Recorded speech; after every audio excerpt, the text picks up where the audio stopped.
তীব্র জাহাজ জটে চট্টগ্রাম বন্দরে পণ্য খালাস করতে ৩ সপ্তাহেরও বেশি সময় লাগছে, যা শুধু আমদানি খরচই বাড়াচ্ছে না, ব্যবসা হারানোর সংখ্যায় ফেলেছে ব্যবসায়ীদের।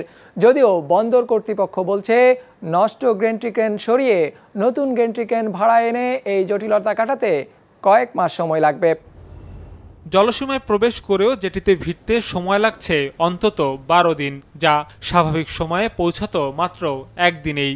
আর এতেই গেল ২ মাস ধরে প্রতিদিন গড়ে ১৫টি জাহাজকে পণ্য নিয়ে অপেক্ষায় থাকতে হচ্ছে বন্দরের বহির্নোঙরে। এই দীর্ঘ অপেক্ষার কারণ দেখিয়ে জাহাজ কোম্পানিগুলো এরই মধ্যে তাদের ভাড়াও বাড়িয়ে দিয়েছে $৫০ থেকে $২৫০ পর্যন্ত, যা খরচ বাড়িয়ে দিচ্ছে আমদানিকারকদের।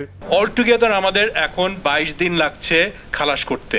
এই অবস্থায় আমরা একটা হিসাবে দেখেছি ৮০ কোটি টাকা মাসে এই মুহূর্তে আপনার এডিশনাল সারচার্জ দিতে হচ্ছে। এখন কাস্টমাররা স্পিড টু মার্কেট, কোন দেশ কোন ফ্যাক্টরি সবচেয়ে দ্রুত সময় মাল ডেস্টিনেশনে পৌঁছাইতে পারবে তার কাছে অর্ডার চায়, আর বাংলাদেশ সেখান থেকে আমরা কিন্তু হারিয়ে যাচ্ছি। এই ভোগান্তির শুরু ঈদের আগে কন্টেইনার নামানো ওঠানোর জন্য ব্যবহৃত 4টি ক্রেনের মধ্যে 2টি জাহাজের ধাক্কায় অচল হয়ে পড়ায়, যা ঠিক করতে গ্যান্ট্রি ক্রেন সরবরাহকারী প্রতিষ্ঠান মিৎসুবিশি কাজ শুরু করলেও স্বল্প সময়ে তা ঠিক করা কঠিন, যা উদ্বেগ বাড়িয়েছে ব্যবসায়ীদের। টেন্ডার প্রসেসে যাবেন, প্রকিউরমেন্ট পলিসি ফলো করবেন, এগুলো করতে করতে সেই সময়ের মধ্যে কিন্তু রুগী মারা যাবে। সো এইটা মানে তড়িৎ গতিতে ফাস্ট ট্র্যাকে ফেলে কিছু স্টেপ আমাদেরকে বাদ দিয়ে ওদের প্রকিউরমেন্টেই যান, রেন্টালেই যান, এই ইকুইপমেন্টগুলো আমাদেরকে আনার ব্যবস্থা করতে হবে। অতি সত্বর রেন্টাল বেসিসে যদি কোনো আপনার গ্যান্ট্রি ক্রেন মিনিমাম দুইটা গ্যান্ট্রি ক্রেন অতি সত্বর যদি নিয়ে আনা যায় তাইলে হলো একটু সহনীয় পর্যায়ে আসবে। 16-17 অ্যাক্রসে 2টা মোবাইল হারবার ক্রেন আমরা পেয়েছি।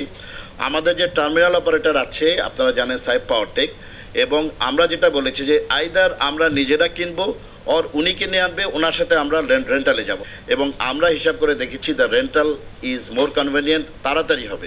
কারণ আমি যে প্রক্রিয়া করে ডিপিএমও যদি যাই আমার যে কয় মাস লাগবে তার থেকে উনি তাড়াতাড়ি এনে রেন্টাল আমাকে দিতে পারবে, তারপরেও it will take few months time.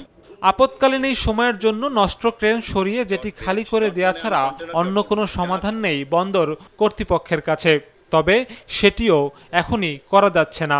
Mitsubishi company তারা এই জিনিসটা স্টাডি করে they have ask for 2 weeks time. এখন তারা আমাকে 2 সপ্তাহ মানে আগামী 24-25 তারিখের মধ্যে দিয়ে দিবে।